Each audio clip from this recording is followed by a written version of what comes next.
உபாகமம் 31 அதிகாரம். பின்னும் மோசே போய் இஸ்ரவேலர் யாவரையும் நோக்கி, இன்று நான் 120 வயதுள்ளவன். இனி நான் போகும் வரத்துமாய் இருக்கக்கூடாது. இந்த யோர்தானை நீ கடந்து போவதில்லை என்று கர்த்தர் என்னோடு சொல்லியிருக்கிறார். உன் தேவனாகிய கர்த்தர் தாமே உனக்கு முன்பாக கடந்து போவார். அவரே உனக்கு முன்னின்று அந்த தேசத்தாரை அழிப்பார். நீ அவர்கள் தேசத்தை சுதந்தரிப்பாய். கர்த்தர் சொன்னபடியே யோசுவா உனக்கு முன்பாக கடந்து போவான். கர்த்தர் அழித்த எமோரியரின் ராஜாக்களாகிய சீகோனுக்கும் ஓகுக்கும் அவர்கள் தேசத்திற்கும் செய்தது போலவே அவர்களுக்கும் செய்வார். நான் உங்களுக்கு விதித்த கட்டளைகளின்படி அவர்களுக்கு செய்வதற்கு கர்த்தர் அவர்களை உங்களுக்கு ஒப்பு கொடுப்பார். நீங்கள் பலங்கொண்டு திடமனதாயிருங்கள். அவர்களுக்கு பயப்படவும் திகைக்கவும் வேண்டாம். உன் தேவனாகிய கர்த்தர் தாமே உன்னோடே கூட வருகிறார். அவர் உன்னை விட்டு விலகுவதும் இல்லை, உன்னை கைவிடுவதும் இல்லை என்று சொன்னான். பின்பு மோசே யோசுவாவை அழைத்து, இஸ்ரவேலர் எல்லாரும் பார்த்திருக்க அவனை நோக்கி, பலங்கொண்டு திடமனதாயிரு. கர்த்தர் இவர்களுக்கு கொடுப்பேன் என்று இவர்களுடைய பிதாக்களுக்கு ஆணையிட்ட தேசத்துக்கு நீ இந்த ஜனத்தை அழைத்து கொண்டு போய் அதை இவர்கள் சுதந்திரிக்கும்படி செய்வாய். கர்த்தர் தாமே உனக்கு முன்பாக போகிறவர். அவர் உன்னோடே இருப்பார். அவர் உன்னை விட்டு விலகுவதும் இல்லை, உன்னை கைவிடுவதும் இல்லை.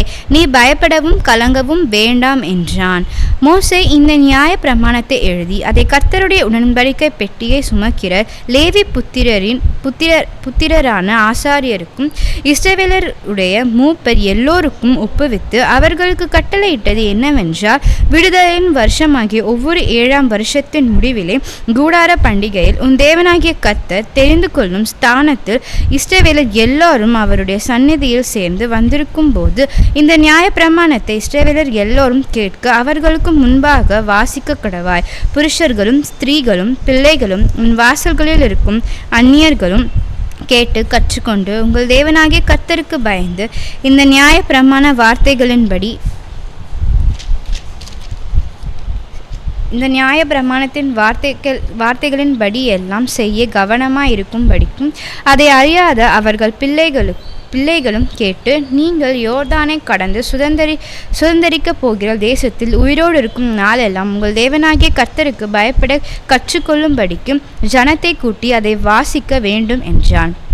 பின்பு கர்த்தர் மோசேயை நோக்கி, இதோ நீ மரிக்கும் காலம் சமீபித்திருக்கிறது. நான் யோசுவாவுக்கு கட்டளை கொடுக்கும்படி அவனை அழைத்து கொண்டு ஆசரிப்பு கூடாரத்தில் வந்து நில்லுங்கள் என்றார். அப்படியே மோசேயும் யோசுவாவும் போய் ஆசரிப்பு கூடாரத்தில் நின்றார்கள். கர்த்தர் கூடாரத்திலே மேகஸ்தம்பத்தில் தரிசனமானார். மேகஸ்தம்பம் கூடார வாசல் மேல் நின்றது. கர்த்தர் மோசேயை நோக்கி, நீ உன் பிதாக்களோடே படுத்துக்கொள்ளப் போகிறாய். இந்த ஜனங்கள் எழும்பி தாங்கள் போயிருக்கும் தேசத்தில் உள்ள அந்நிய தேவர்களே சோரமார்க்கமாய் பின்பற்றி என்னை விட்டு தங்களுடனே நான் பண்ணின உடன்படிக்கையை மீறுவார்கள். அந்நாளிலே நான் அவர்கள் மேல் கோபம் கொண்டு அவர்களை கைவிட்டு என் முகத்தை அவர்களுக்கு மறைப்பேன். அதனால் அவர்கள் பட்சிக்கப்படும்படிக்கும் அநேக தீங்குகளும் இக்கட்டுகளும் அவர்களை தொடரும். அந்நாளிலே அவர்கள், எங்கள் தேவன் எங்கள் நடுவே இராததினாலே அல்லவா இந்த தீங்குகள் எங்களை தொடர்ந்தது என்பார்கள். அவர்கள் வேறே தேவர்களிடத்தில் திரும்பி போய் செய்த சகல தீமைகளின் நிமித்தமும் நான் அந்நாளிலே என் முகத்தை மறைப்பேன். இப்பொழுது நீங்கள் இந்த பாட்டை எழுதி கொண்டு இதை இஸ்ரவேல் புத்திரருக்கு படிப்பித்து, இந்த பாட்டு எனக்கு சாட்சியாக இஸ்ரவேல் புத்திரருக்குள்ளே இருக்கும்படி இதை அவர்கள் வாயில் வழங்க பண்ணுங்கள். நான் அவர்கள் பிதாக்களுக்கு ஆணையிட்டு கொடுத்த பாலும் தேனும் ஓடுகிற தேசத்தில் அவர்களை பிரவேசிக்க பண்ணின பின்பு அவர்கள் புசித்து திருப்தியாக்கி கொழுத்து போயிருக்கும் போது அவர்கள் வேறே தேவர்களிடத்தில் திரும்பி அவர்களை சேவித்து எனக்கு கோபமூட்டி என் உடன்படிக்கையை மீறுவார்கள். அநேக தீங்குகளும் இக்கட்டுகளும் அவர்களை தொடரும்போது அவர்கள் சந்ததியாரின் வாயில் மறந்து போகாதிருக்கும் இந்த பாட்டை அவர்களுக்கு விரோதமான சாட்சி பகரும். நான் ஆணையிட்டு கொடுத்த தேசத்தில் அவர்களை பிரவேசிக்க பண்ணாதிருக்கிற இப்பொழுதே அவர்கள் கொண்டிருக்கும் எண்ணம் இன்னது என்று அறிவேன் என்றார். அன்றைக்கே மோசே அந்த பாட்டை எழுதி அதை இஸ்ரவேல் புத்திரருக்கு படிப்பித்தான். அவர் நூனின் குமாரனாகிய யோசுவாவை நோக்கி, நீ பலம் கொண்டு திடமனதாயிரு. இஸ்ரவேல் புத்திரருக்கு நான் ஆணையிட்டு கொடுத்த தேசத்தில் நீ அவர்களை நடத்தி கொண்டு போவாய். நான் உன்னோடு இருப்பேன் என்று கட்டளையிட்டார். மோசே இந்த நியாய பிரமாணத்தின் வார்த்தைகள் முழுவதையும் ஒரு புஸ்தகத்தில் எழுதி முடித்த பின்பு மோசே கர்த்தருடைய உடன்படிக்கை பெட்டியை சுமக்கிற லேவியரை நோக்கி, நீங்கள் இந்த நியாய பிரமாண புஸ்தகத்தை எடுத்து அதை உங்கள் தேவனாகிய கர்த்தருக்கு உடன்படிக்கை பெட்டியின் பக்கத்திலே வையுங்கள். அங்கே அது உனக்கு விரோதமான சாட்சியா இருக்கும். நான் உன் கலக்க குணத்தையும் உன் கடின கழுத்தையும் அறிந்திருக்கிறேன். இன்று நான் இன்னும் உங்களுடன் உயிரோடு இருக்கையில் கர்த்தருக்கு விரோதமாக கலக்கம் பண்ணினீர்களே, என் மரணத்திற்கு பின்பு எவ்வளவு அதிகமாய் கலக்கம் பண்ணுவீர்கள். உங்கள் கோத்திரங்களில் உள்ள மூப்பர், உங்கள் அதிபதிகள் எல்லாருடைய காதுகளும் கேட்கத்தக்கதாக நான் இந்த வார்த்தைகளை சொல்லவும் அவர்களுக்கு விரோதமாக வானத்தையும் பூமியையும் சாட்சி வைக்கவும் அவர்களை என்னிடத்தில் கூடி வர செய்யுங்கள். என் மரணத்திற்கு பின்பு நீங்கள் நிச்சயமாய் உங்களை கொடுத்து நான் உங்களுக்கு கட்டளையிட்ட வழியை விட்டு விலகுவீர்கள். ஆகையால் கடைசி நாட்களில் தீங்கு உங்களுக்கு நேரிடும். உங்கள் கை கிரியைகளினாலே கர்த்தரை கோபப்படுத்தும்படிக்கும் அவர் பார்வைக்கு பொல்லாப்பானதை செய்வீர்கள் என்பதை அறிவேன் என்று சொல்லி இஸ்ரவேல் சபையார் எல்லோரும் கேட்க மோசே இந்த பாட்டின் வார்த்தைகளை முடியும் வரையும் சொன்னான். உபாகமம் 32 அதிகாரம். வானங்களை செவி கொடுங்கள், நான் பேசுவேன். பூமியே, என் வாய்மொழிகளை கேட்பாயாக. மழையானது இளம் பயிரின் மேல் பொழிவது போல என் உபதேசம் பொழியும். பனித்துளிகள் புல்லின் மேல் இறங்குவது போல என் வசனம் இறங்கும். கர்த்தருடைய நாமத்தை பிரசித்தம் பண்ணுவேன். நம்முடைய தேவனுக்கு மகத்துவத்தை செலுத்துங்கள். அவர் கன்மலை, அவர் கிரியே உத்தமமானது. அவர் வழிகள் எல்லாம் நியாயம். அவர் நியாய கேடில்லாத சத்தியமுள்ள தேவன். அவர் நீதியும் செம்மையுமானவர். அவர்களோ தங்களை கெடுத்து கொண்டார்கள். அவருடைய பிள்ளைகள் அல்ல, இதுவே அவர்கள் காரியம். அவர்கள் மாறுபாடும் தாறுமாறும் உள்ள சந்ததியார். விவேகமில்லாத மதிக்கெட்ட ஜனங்களே, இப்படியா கர்த்தருக்கு பதிலளிக்கிறீர்கள்? உன்னை ஆட்கொண்ட பிதா அவர் அல்லவா? உன்னை உண்டாக்கி உன்னை நிலைப்படுத்தினவர் அவர் அல்லவா? பூர்வ நாட்களை நினை, தலைமுறையாய் சென்ற வருஷங்களை கவனித்துப் பார். உன் தகப்பனை கேள், அவன் உனக்கு அறிவிப்பார். உன் மூப்பர்களை கேள், அவர்கள் உனக்கு சொல்லுவார்கள். உன்னதமானவர் ஜாதிகளுக்கு சுதந்திரங்களை பங்கிட்டு ஆதாமின் புத்திரரை வெவ்வேறாய் பிரித்த காலத்தில் இஸ்ரவேல் புத்திரருடைய தொகைக்கு தக்கதாய் சர்வ ஜனங்களின் எல்லைகளை திட்டம் பண்ணினார். கர்த்தருடைய ஜனமே அவருடைய பங்கு, யாக்கோபு அவருடைய சுதந்திர வீதம். பாழான நிலத்திலும் ஊளையிடுதலில் உள்ள வெறுமையான அவாந்தர வெளியிலும் அவர் அவனை கண்டுபிடித்தார். அவனை நடத்தினார், அவனை உணர்த்தினார், அவனை தமது கண்மணியைப் போல காத்தருளினார். கழுகு தன் கூட்டை கலைத்து தன் குஞ்சுகளின் மேல் அசைவாடி தன் செட்டைகளை விரித்து அவைகளை எடுத்து அவைகளை தன் செட்டைகளின் மேல் சுமந்து கொண்டு போகிறது போல கர்த்தர் ஒருவரே அவனை வழி நடத்தினார். அந்நிய தேவன் அவரோடே இருந்ததில்லை. பூமியில் உள்ள உயர்ந்த ஸ்தானங்களின் மேல் அவனை ஏறி வர பண்ணினார். வயலில் விளையும் பலனை அவனுக்கு புசிக்க கொடுத்தார். கண்மலையில் உள்ள தேனையும் கற்பாறையில் இருந்து வடியும் எண்ணெயையும் அவன் உண்ணும்படி செய்தார். பசுவின் வெண்ணெயையும் ஆட்டின் பாலையும் பாசானில் மேயையும் ஆட்டுக்குட்டிகள் ஆட்டுக்கடாக்கள் வெள்ளாட்டுக்கடாக்கள் இவைகளுடைய கொழுப்பையும் கொழுமையான கோதுமையையும் இரத்தம் போன்ற சுயமான திராட்சை ரசத்தையும் சாப்பிட்டாய். யெஷுரன் கொழுத்து போய் உதைத்தான். கொழுத்து ஸ்தூலித்து நினம் துண்ணின போது தன்னை உண்டாக்கின தேவனை விட்டு தன் ரட்சிப்பின் கண்மலையை அசட்டை பண்ணினான். அந்நிய தேவர்களால் அவருக்கு எரிச்சலை மூட்டினார்கள். அருவருப்பான கைகளினால் அவரை கோபப்படுத்தினார்கள். அவர்கள் தேவனுக்கு பலியிடவில்லை. தாங்கள் அறியாதவைகளும் தங்கள் பிதாக்கள் பயப்படாதவைகளும் நூதனமாய் தோன்றிய புது தெய்வங்களுமாகிய பேய்களுக்கே பலியிட்டார்கள். உன்னை ஜெனிப்பித்த கன்மலையே, நீ நினையாமற் போனாய், உன்னை பெற்ற தேவனை மறந்தாய். கர்த்தர் அதைக் கண்டு தமது குமாரரும் தமது குமாரத்திகளும் தம்மை கோபப்படுத்தினது நிமித்தம் மனமடிவாகி அவர்களை புறக்கணித்து என் முகத்தை அவர்களுக்கு மறைப்பேன். அவர்களுடைய முடிவு எப்படியா இருக்கும் என்று பார்ப்பேன். அவர்கள் மகா மாறுபாடுள்ள சந்ததி, உண்மை இல்லாத பிள்ளைகள், தெய்வம் அல்லாதவைகளினால் எனக்கு எரிச்சலை மூட்டி தங்கள் மாயைகளினால் என்னை கோபப்படுத்தினார்கள். ஆகையால் மதிக்கப்படாத ஜனங்களினால் அவர்களுக்கு எரிச்சலை உண்டாக்கி மதிகெட்ட ஜாதியினால் அவர்களை கோபப்படுத்துவேன். என் கோபத்தினால் அக்கினி பற்றி கொண்டது, அது தாழ்ந்த நகரம் மட்டும் எரியும். அது பூமியையும் அதன் பலனையும் அழித்து பர்வதங்களின் அஸ்திபாரங்களை வேகப்பண்ணும். தீங்குகளை அவர்கள் மேல் குவிப்பேன், என்னுடைய அம்புகளை எல்லாம் அவர்கள் மேல் பிரயோகிப்பேன். அவர்கள் பசியினால் வாடி எரிபந்தப்பான உஷ்ணத்தினாலும் கொடிய வாதையினாலும் மாண்டு போவார்கள். துஷ்ட மிருகங்களின் பற்களையும் தரையில் ஊறும் பாம்புகளின் விஷத்தையும் அவர்களுக்குள் அனுப்புவேன். வெளியிலே பட்டயமும் உள்ளே பயங்கரமும் வாலிபனையும் கன்னியையும் குழந்தையையும் நரைத்த கிழவனையும் அழிக்கும். எங்கள் கை உயர்ந்ததென்றும் கர்த்தர் இதையெல்லாம் செய்யவில்லை என்றும் அவர்களுடைய பகைஞர் தப்பெண்ணங்கொண்டு சொல்லுவார்கள் என்று நான் சத்துருவின் குரோதத்திற்கு அஞ்சாதிருந்ததேதானால் நான் அவர்களை மூலைக்கு மூலை சிதறடித்து மனிதருக்குள் அவர்களுடைய பெயர் அற்று போக பண்ணுவேன் என்று சொல்லியிருப்பேன். அவர்கள் யோசனை கெட்ட ஜாதி, அவர்களுக்கு உணர்வு இல்லை. அவர்கள் ஞானம் அடைந்து இதை உணர்ந்து தங்கள் முடிவை சிந்தித்து கொண்டால் நலமா இருக்கும் என்றார். அவர்களுடைய கன்மலை அவர்களை விற்காமலும் கர்த்தர் அவர்களை ஒப்புக்கொடாமலும் இருந்தாரானால், ஒருவன் 1000 பேரை துரத்தி 2 பேர் 10,000 பேரை ஓட்டுவதெப்படி?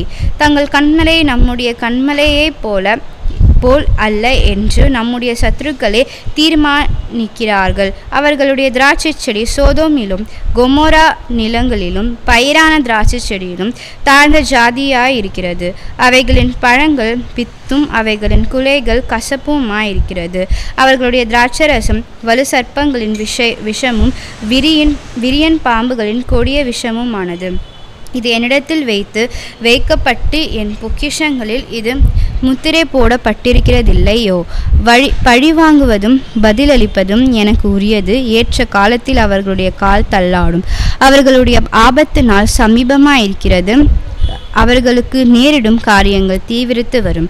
கர்த்தர் தம்முடைய ஜனங்களை நியாயம் தீர்த்து அவர்கள் பலன் போயிற்றென்றும் அடைக்கப்பட்டவர்களாவது விடுதலை பெற்றவர்களாவது ஒருவரும் இல்லை என்றும் காணும்போது தம்முடைய ஊழியக்காரர் மேல் பரிதாபப்படுவார். அப்பொழுது அவர்கள் பலியிட்ட பலிகளின் கொழுப்பை தின்று வான பலிகளின் திராட்சை ரசத்தை குடித்த அவர்களுடைய தெய்வங்களும் அவர்கள் நம்பின கன்மலையும் ஏங்கி அவைகள் எழுந்து உங்களுக்கு சகாயம் பண்ணி உங்களுக்கு மறைவிடமாயிருக்கட்டும். நானே அவர், என்னோட வேறு தேவன் இல்லை என்பதை இப்பொழுது பாருங்கள். நான் கொல்லுகிறேன், நான் உயிர்ப்பிக்கிறேன், நான் காயப்படுத்துகிறேன், நான் சொஸ்தப்படுத்துகிறேன். என் கைக்கு தப்புவிப்பார் இல்லை. நான் என் கரத்தை வானத்திற்கு நேராக உயர்த்தி நான் என்றென்றைக்கும் ஜீவித்திருக்கிறவர் என்கிறேன். மின்னும் என் பட்டயத்தை நான் கருக்காக்கி என் கையானது நியாயத்தை பிடித்து கொள்ளுமானால் என் சத்துருக்களிடத்தில் பழிவாங்கி என்னை பகைக்கிறவர்களுக்கு பதிலளிப்பேன்.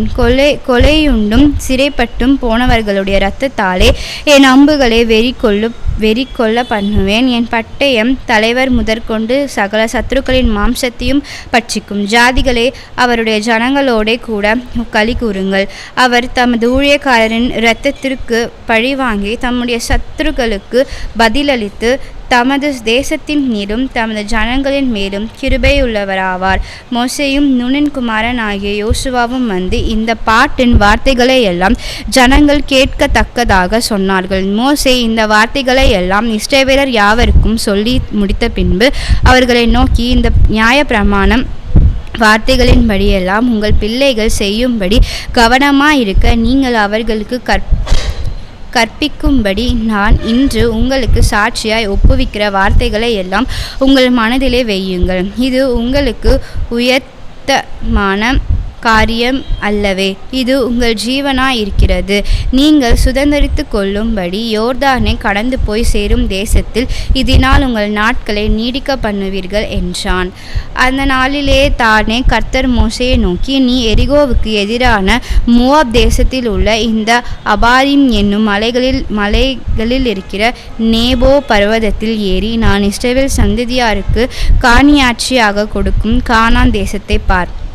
நீங்கள் சீன் வனாந்திரத்தில் உள்ள காதேசிலே மேரிபாவின் தண்ணீர் சமீபத்தில் இஸ்ரவேல் புத்திரருக்குள்ளே என்னை பரிசுத்தம் பண்ணாமல் அவர்கள் நடுவே என் கட்டளைகளை மீறினதினாலே உன் சகோதரனாகிய ஆரோன் ஓர் என்னும் மலையிலே மரித்து தன் ஜனத்தாரிடத்தில் சேர்க்கப்பட்டது போல நீயும் ஏறப்போகிற மலையிலே மரித்து உன் ஜனத்தாரிடத்தில் சேர்க்கப்படுவாய். நான் இஸ்ரவேல் புத்திரருக்கு கொடுக்க போகிற எதிரே இருக்கிற தேசத்தை நீ பார்ப்பாய், ஆனாலும் அதற்குள்ளே நீ பிரவேசிப்பதில்லை என்றார். உபாகமம் 33ஆம் அதிகாரம். தேவனுடைய மனுஷனாகிய மோசே தான் மரணம் அடையும் முன்னே இஸ்ரவேல் புத்திரரை ஆசீர்வதித்த ஆசீர்வாதமாவது, கர்த்தர் சீயோனிலிருந்து எழுந்தருளி சேயீரிலிருந்து அவர்களுக்கு உதயமானார். பாரான் மலையிலிருந்து பிரகாசித்து 10,000 பரிசுத்தவான்களோட பிரசன்னமானார். அவர்களுக்காக அக்கினிமயமான பிரமாணம் அவருடைய வலது கரத்திலிருந்து புறப்பட்டது. மெய்யாகவே அவர் ஜனங்களை சிநேகிக்கிறார். அவருடைய பரிசுத்தவான்கள் எல்லோரும் உம்முடைய கையில் இருக்கிறார்கள். அவர்கள் உம்முடைய பாதத்தில் விழுந்து உம்முடைய வார்த்தைகளினாலே போதனை அடைவார்கள். மோசே நமக்கு ஒரு நியாய பிரமாணத்தை கற்பித்தான். அது யாக்கோபின் சபைக்கு சுதந்திரமாயிற்று. ஜனங்களின் தலைவரும் இஸ்ரவேலின் கோத்திரங்களும் கூட்டங்கூடின போது அவர் யெஷுரனுக்கு ராஜாவாயிருந்தார். ரூபன் சாவாமல் பிழைப்பானாக, அவன் ஜனம் கொஞ்சமாயிராது என்றான். அவன் யூதாவை குறித்து, கர்த்தாவே யூதாவின் சத்தத்தை கேட்டு அவன் தன் ஜனத்தோடு திரும்ப சேர பண்ணும். அவன் கை பலக்க கடவது. அவனுடைய சத்துருக்களுக்கு அவனை நீங்களாக்கி விடுவிக்கிற சகாயரா இருப்பீராக என்றான். லேவியை குறித்து, நீ மாசாவிலே பரீட்சை பார்த்து மேரிபாவின் தண்ணீரிடத்தில் வாக்குவாதம் பண்ணின உன் பரிசுத்த புருஷன் வசமாய் உன்னுடைய தூமிம் ஊரிம் என்பவைகள் இருப்பதாக. தன் தகப்பனுக்கும் தன் தாய்க்கும் நான் உங்களை பாரேன் என்று சொல்லி தன் சகோதரரை அங்கீகரியாமல் தன் பிள்ளைகளையும் அறியாமல் இருக்கிறவன் வசமாய் அவைகள் இருப்பதாக. அவர்கள் உம்முடைய வார்த்தைகளை கை கொண்டு உம்முடைய உடன்படிக்கையை காக்கிறவர்கள். அவர்கள் யாக்கோபுக்கு உம்முடைய நியாயங்களையும் இஸ்ரவேலுக்கு உம்முடைய பிரமாணத்தையும் போதித்து உமது சன்னிதானத்திலே தூப வர்க்கத்தையும் உமது பலிபீடத்தின் மேல் சர்வாங்க தகன பலிகளையும் இடுவார்கள். கர்த்தாவே, அவன் சம்பத்தை ஆசீர்வதித்து அவன் கை கிரியையின் மேல் பிரியமாயிரும். அவனை பகைத்து அவனுக்கு விரோதமாய் எழும்புகிறவர்கள் திரும்ப எழுந்திராதபடி அவர்களுடைய இடுப்புகளை நொறுக்கிவிட்டும் என்றான். பென்யமீனை குறித்து, கர்த்தருக்கு பிரியமானவன் அவரோடே சுகமாய் தங்கியிருப்பான். அவனை எந்நாளும் அவர் காப்பாற்றி அவன் எல்லைக்குள்ளே வாசமாய் இருப்பார் என்றான். யோசேப்பை குறித்து, கர்த்தரால் அவனுடைய தேசம் ஆசீர்வதிக்கப்படுவதாக. அது வானத்தின் செல்வத்தினாலும் பனியினாலும் ஆழத்தில் உள்ள நீரூற்றுகளினாலும் சூரியன் பக்குவப்படுத்தும் அருமையான கனிகளினாலும் சந்திரன் பக்குவப்படுத்தும் அருமையான பலன்களினாலும் ஆதி பர்வதங்களில் உண்டாகும் திரவியங்களினாலும் நித்திய மலைகளில் பிறக்கும் அரும்பொருள்களினாலும் நாடும் அதன் நிறைவும் கொடுக்கும் அருமையான தானியங்களினாலும் ஆசீர்வதிக்கப்படுவதாக. முச்செடியில் எழுந்தருளினவரின் தயை யோசேப்புடைய சிரசில் மேலும் தன் சகோதரரில் விசேஷித்தவனுடைய உச்சந்தலையின் மேலும் வருவதாக. அவன் அலங்காரம் அவன் தலையீற்று காளையினுடைய அலங்காரத்தைப் போலவும் அவன் கொம்புகள் காண்டாமிருகத்தின் கொம்புகளைப் போலவும் இருக்கும். அவைகளாலே ஜனங்களை ஏகமா தேசத்தின் கடையாந்தரங்கள் மட்டும் மூட்டி துரத்துவான். அவைகள் எப்பிராயிமின் 10,000 மனாசேயின் 1000 ஆனவைகள் என்றான். செபுலோனை குறித்து, செபுலோனே, நீ வெளியே புறப்பட்டு போகையிலும், இசக்காரே, நீ உன் கூடாரங்களில் தங்குகையிலும் சந்தோஷமாயிரு. ஜனங்களை அவர்கள் மலையின் மேல் வரவழைத்து அங்கே நீதியின் பலிகளை இடுவார்கள். கடல்களில் உள்ள சம்பூரணத்தையும் மணலுக்குள்ளே மறைந்திருக்கும் பொருள்களையும் அனுபவிப்பார்கள் என்றான். காத்தை குறித்து, காத்துக்கு விஸ்தாரமான இடத்தை கொடுக்கிறவர் ஸ்தோத்தரிக்கப்பட்டவர். அவன் சிங்கத்தை போல் தங்கியிருந்து புயத்தையும் உச்சந்தலையையும் பீறி போடுவான்.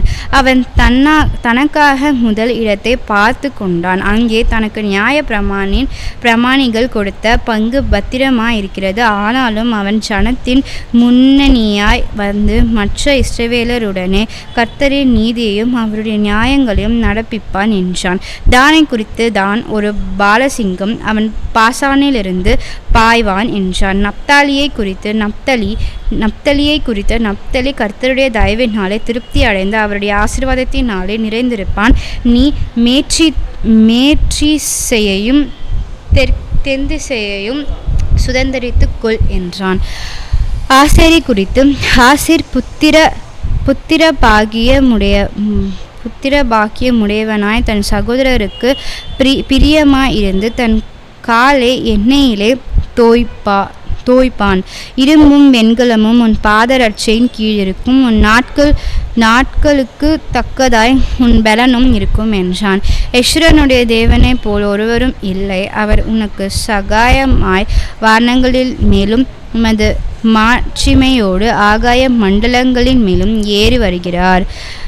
அன்னாதி தேவனே உனக்கு அடைக்கலம், அவருடைய நித்திய புயங்கள் உனக்கு ஆதாரம். அவர் உனக்கு முன்னின்று சத்துருக்களை துரத்தி அவர்களை அழித்து போடு என்று கட்டளையிடுவார். இஸ்ரவேல் சுகமாய் தனித்து வாசம் பண்ணுவான்.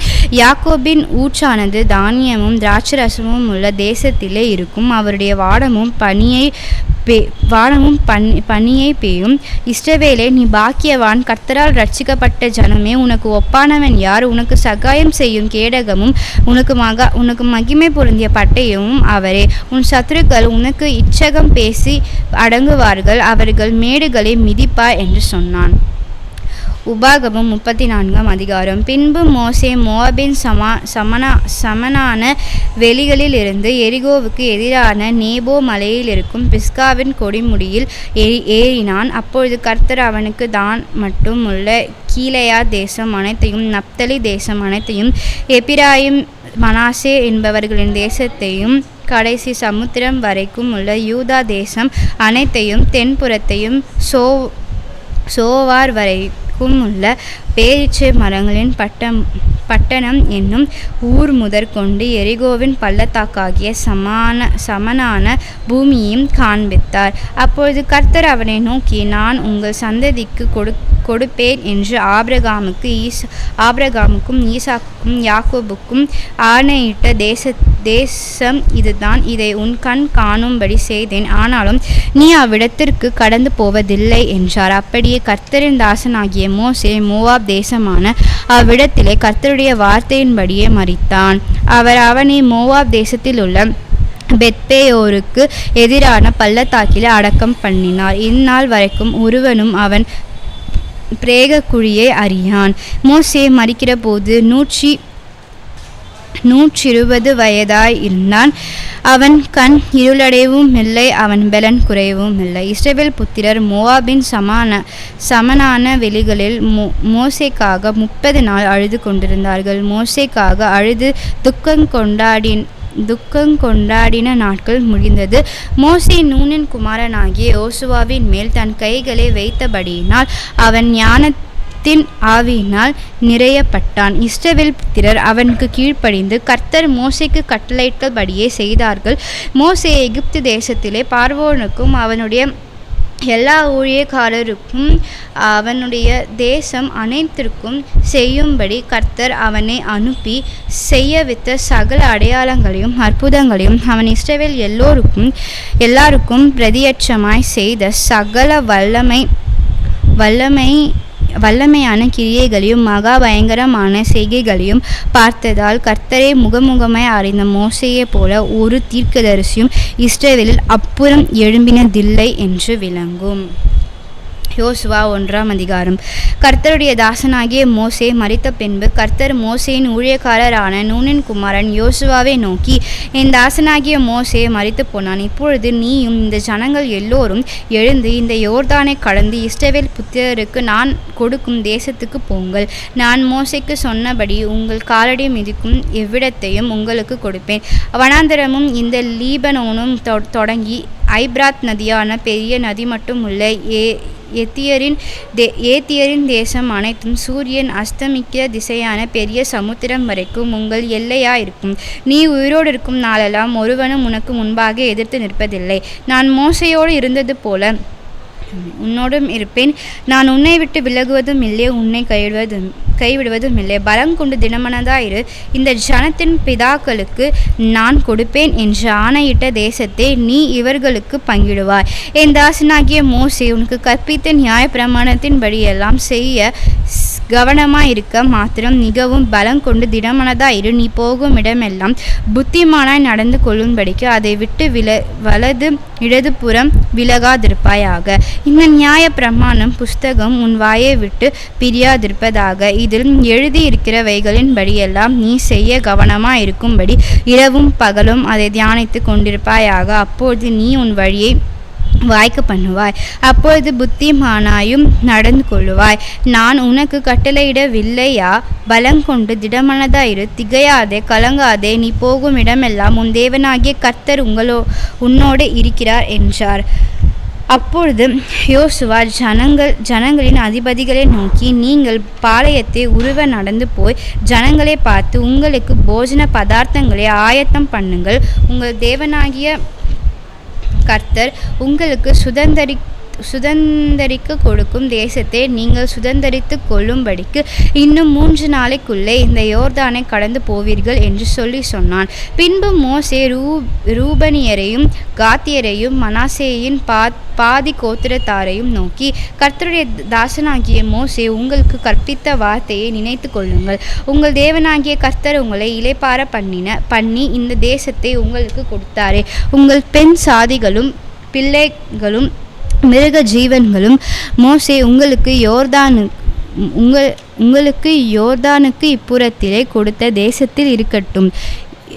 உங்களில் உள்ள யுத்த வீரர் யாவரும் உங்கள் சகோதரருக்கு முன்பாக அணியாய் கடந்து போய் கர்த்தர் உங்களைப் போல உங்கள் சகோதரரையும் இளைப்பார பண்ணி அவர்களும் உங்கள் தேவனாகிய கர்த்தர் தங்களுக்கு கொடுக்கும் தேசத்தை சுதந்தரித்து கொள்ளும் மட்டும் அவர்களுக்கு உதவி செய்ய கடவீர்கள். பின்பு நீங்கள் கர்த்தருடைய தாசனாகிய மோசே உங்களுக்கு யோர்தானுக்கு இப்புறத்தில் சூரியன் உதிக்கும் திசைக்கு நேராக கொடுத்த உங்கள் சுதந்திரமான தேசத்துக்கு திரும்பி அதை சுதந்தரித்து கொண்டிருப்பீர்களாக என்றான்.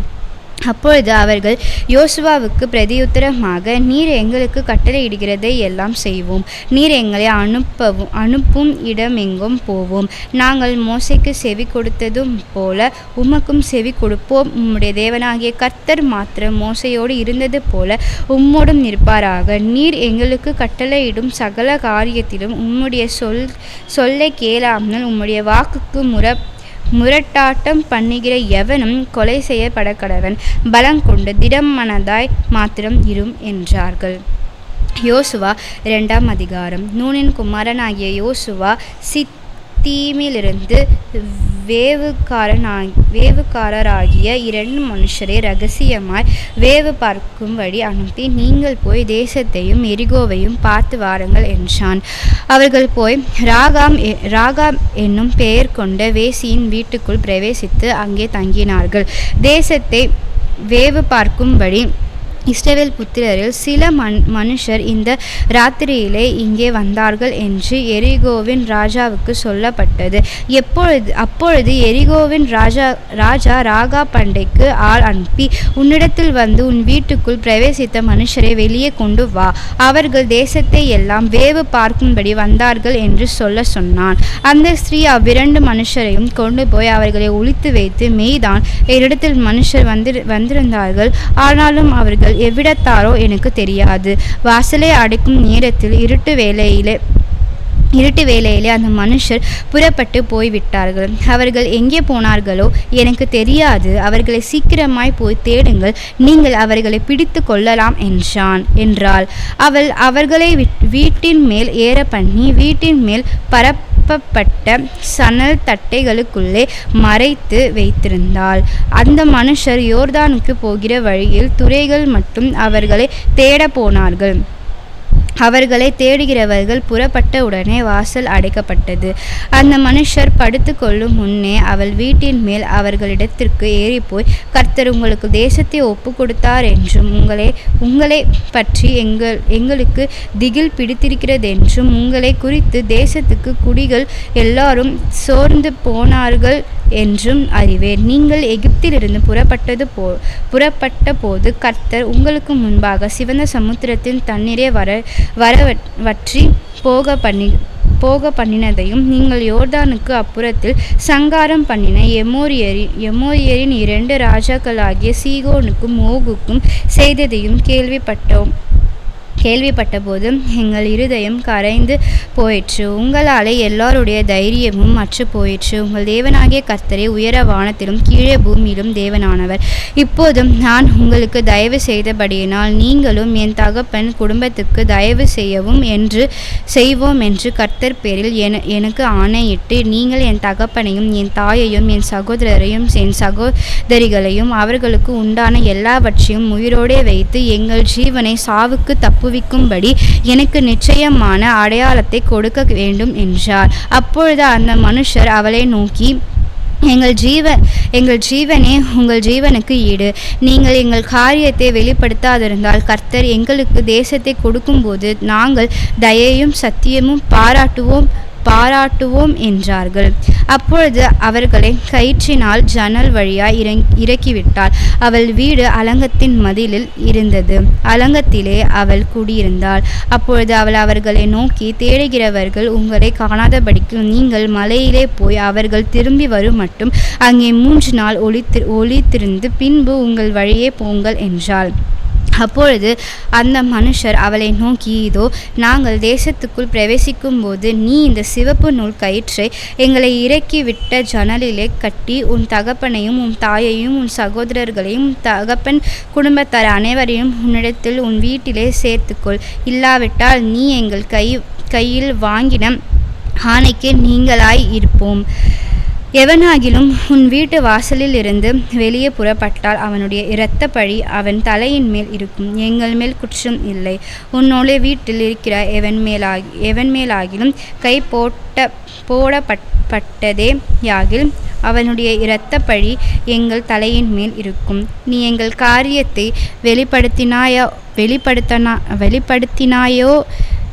வெளிப்படுத்தினாயேயானால் நீ எங்கள் கையில் வாங்கின ஆணைக்கு நீங்களா இருப்போம் என்றார்கள். அதற்கு அவள், உங்கள் வார்த்தையின்படியே ஆக கடவது என்று சொல்லி அவர்களை அனுப்பிவிட்டாள். அவர்கள் போய்விட்டார்கள். பின்பு அவள் அந்த சிவப்பு கயிற்றை ஜன்னலிலே கட்டி வைத்தாள். அவர்கள் போய் மலையிலே சேர்ந்து தேடுகிறவர்கள் திரும்பி வரும் மட்டும் 3 நாள் அங்கே தரித்திருந்தார்கள். தேடுகிறவர்கள் வழியெல்லாம் அவர்களை தேடியும் காணாதே போனார்கள். அந்த 2 மனுஷரும் திரும்பி மலையிலிருந்து இறங்கி ஆற்றை கடந்து நூனின் குமாரனாகிய யோசுவானிடத்தில் வந்து தங்களுக்கு சம்பவித்த யாவையும் அவனுக்கு தெரிவித்து, கர்த்தர் தேசத்தை எல்லாம் நம்முடைய கையில் ஒப்பு கொடுத்தார். தேசத்தின் குடிகள் எல்லாம் நமக்கு முன்பாக சோர்ந்து போனார்கள் என்று அவனோடே சொன்னார்கள்.